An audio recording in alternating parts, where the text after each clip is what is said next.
Este es el análisis intermercado de Estados Unidos. La debilidad de los commodities que se estuvo viendo también se vio en el tema soja, un poquito en el petróleo que también aflojó un poco. En los commodities en general, esto es un índice de commodities, de hecho el RCT, para que lo sigan en Yahoo, acuérdense el símbolo especial como un sombrerito adelante, básicamente es el mejor indicador para seguir el mercado de commodities como un todo. Los puntos a que ver siguen siendo los mismos, el soporte de 20 a la baja sería el que habilitaría una continuación bajista, y la resistencia de 22 al alza. Mientras no que vemos uno de esos dos niveles, el rango no es tan amplio, de mínimo a máximo estamos hablando de un 10% desde 20 a 22, no es realmente crítico, pero lo que sí necesitamos es un quiebre decisivo de un nivel o de otro para poder evaluar cómo va a continuar el mercado de commodities. De hecho, tenemos un target quiebre reversión alcista en el mercado de commodities en 21.23. Si se diera un quiebre de ese nivel, básicamente se aceleraría el movimiento hacia el nivel de 22. Pero de nuevo, lo importante acá es un quiebre de la resistencia de 22 consolidado que habilite una continuación del mercado de commodities o un quiebre del soporte de 20 que habilite una corrección más importante. Sacando eso, no hay señales claras, no hay una señal confirmada de venta, ya que solamente se confirmaría debajo de 20 o encima de 22. Recuerden eso. En el largo plazo, como me preguntaron la otra vez por mail, el mercado de commodities es al alza. Los commodities son un bien escaso y que se agota y cada vez hay más población en el mundo. Obviamente el mercado de commodities en el largo plazo es al alza, pero uno no vive 200 años, entonces tiene que tener cuidado cómo toma las decisiones de inversión. En términos de tasa de Estados Unidos, vemos que nuevamente baja hacia el soporte de 35. Está bastante inestable el mercado de bonos norteamericano, es como que perdió la brújula, de hecho. Tenemos una señal de venta confirmada que se confirma el día 14 de agosto, pero de nuevo, las señales de venta y de compra tienen que ser puestas en un marco, y ese marco es resistencias y soportes muy importantes, y el soporte 35 es extremadamente importante. Mientras no se dé un quiebre decisivo de este nivel, que de hecho no se dio, solamente estuvo el día 17 de agosto, no, perdón, el 19 de agosto y el 20 de agosto estuvo debajo del nivel de 35 y para confirmar un quiebre decisivo deberíamos tener un nuevo mínimo respecto del mínimo del 19 de agosto en la tasa de 10 años. Mientras eso no se dé, la tasa no va a seguir bajando. Tenemos un 53% de probabilidad de nuevo máximo respecto del máximo del 11 de junio y de acuerdo a las declaraciones de la Fed, básicamente se apunta que habría una nueva suba un inicial ciclo alcista en la suba de tasas. Está muy baja la tasa americana, de hecho ya se cebó la próxima bomba, solo Dios sabe cuál va a ser la bomba, dónde va a estallar, pero tanto tiempo con la tasa tan baja, ya en alguna parte, sobre todo normalmente pasa en activos de baja calidad, digamos,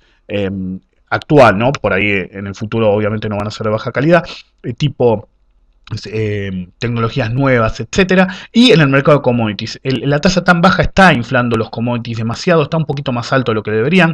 Repito lo que dije recién, básicamente los commodities en largo plazo son para arriba, pero la tasa tan baja por ahí está cebando una burbuja que podría explotar en un par de años, 5 años aproximadamente, en el mercado de commodities y en alguna tecnología nueva como la tecnología solar, cualquier tecnología verde es posible generar una nueva burbuja y podría generar un problema. Pero sin irnos mucho de la tangente, no hay un quiebre decisivo de 35, acá es lo mismo que en el tema de los commodities, o se quiebra 35 a la baja consolidadamente, o 40 al alza, simplemente ahí podríamos definir realmente la dirección del mercado de deuda americano como un todo.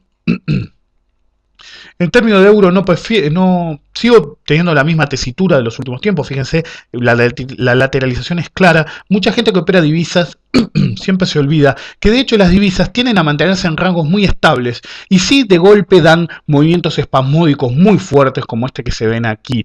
Es decir, en el día a día no lo ven, pero básicamente cuando uno ve un gráfico de largo plazo, las divisas suelen mantenerse en rangos acotados. A nivel países, el nivel de 1,25 euro a 1,45 no genera una diferencia muy importante. El problema son movimientos seculares, como el que se vio aquí desde el nivel de 1, es decir, la paridad de euro-dólar, hasta la zona de 1,60. Esos sí son movimientos muy fuertes, pero en términos país, realmente estos movimientos son prácticamente planos, hasta que de golpe hay un salto. Lo que pasa es que mucha gente que sigue las divisas, las sigue con esas 10 milésimas y opera Forex y por eso no lo ve, pero de hecho normalmente las divisas se mantienen en rangos y de golpe dan un salto realmente fuerte. Si no, no están viendo un golpe fuerte, realmente están viendo ruido intradiario, sí que hay, pero básicamente son estos swings que en realidad a nivel país no afectan mucho, a nivel commodities no afectan mucho, solamente manejan un poquito las cartas. Lo que se necesita en divisas son movimientos muy fuertes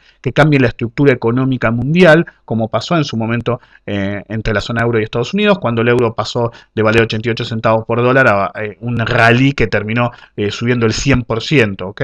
Entonces, esos sí son movimientos importantes. Si no, realmente están viendo movimientos operativos que yo el mercado Forex no es el que más recomiendo.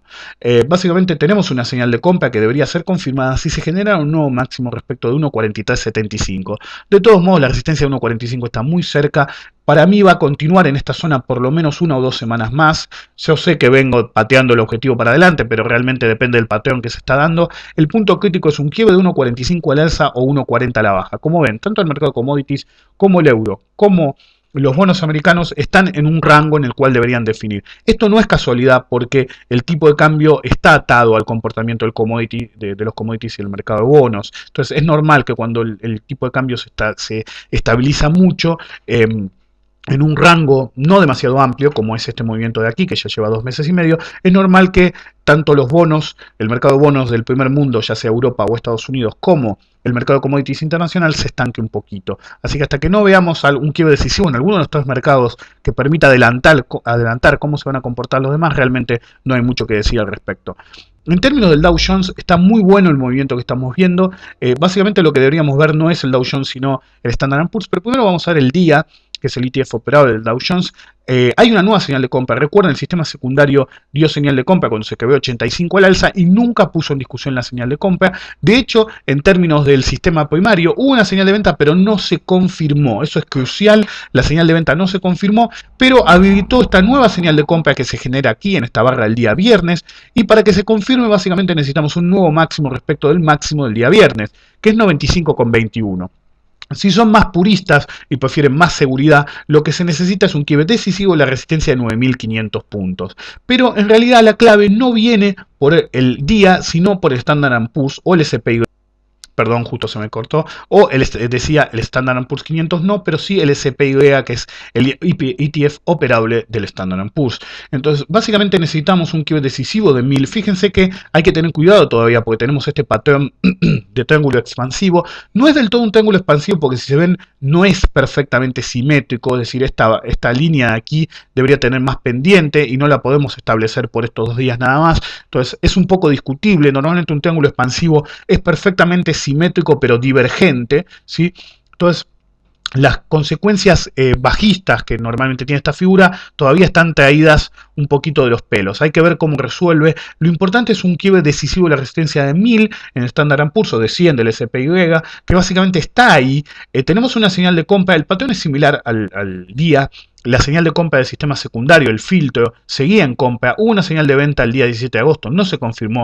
Y el día viernes hay una nueva señal de compra que básicamente se confirmaría con un quiebre de 103.13, que básicamente es el máximo del día viernes, y recién ahí podríamos especular con una continuación. Si se confirmara esta señal de compra y se mantuviera por encima del nivel de 1000, miren estos últimos 3 días de la semana pasada, 4 si quieren incluir, pero al día siguiente se generó un nuevo mínimo, así que realmente yo tomaría como 3 días. Fíjense la violencia alcista que tuvo de toda la base del triángulo. Recuerden lo que yo dije en alguna ocasión, lo dije en Riesgo País, lo digo ahora de nuevo, lo dije la semana pasada, los triángulos divergentes se vuelven cada vez más emocionales, más explosivos, más volátiles, que es lo que estamos viendo, así que hay que tener precaución. Pero si se confirmara esta señal de compra y el mercado, el Standard & Poor's, si lo prefieren, se mantuviera sobre el nivel de 100, básicamente se habilitaría una continuación. ¿Qué tipo de continuación? Bueno, si se queda a 100 o 1000 de Standard & Poor's si lo prefieren, con una señal de compra confirmada, porque se generaría un nuevo máximo respecto al máximo del viernes, básicamente en términos de Standard & Poor's se habilita el objetivo de 1250. 1250 no suena como un número tan cerrado, pero si vamos al gráfico del Dow Jones del día, ahí hay un objetivo que se vuelve más obvio, el nivel de 10.000 puntos del Dow Jones. Lo que tengan memoria, recordarán que hace tiempo yo había planteado que había un 75% de probabilidad de alcanzar la zona de 9.800 a 10.000 puntos del Dow Jones. Esta es la oportunidad. Si se genera una señal de compra confirmada, tanto en el día como en el Standard & Poor's, y el Standard & Poor's, es decir, se necesitan las dos cosas. Primero, señal de compra confirmada en cada uno. Segundo, que el Standard & Poor's no vuelva debajo de 1000 puntos. Eso confirmaría la señal de compra, habilitaría el objetivo de 10.000 puntos del Dow Jones como objetivo terminal de este movimiento y después veremos si se necesita una corrección fuerte o no.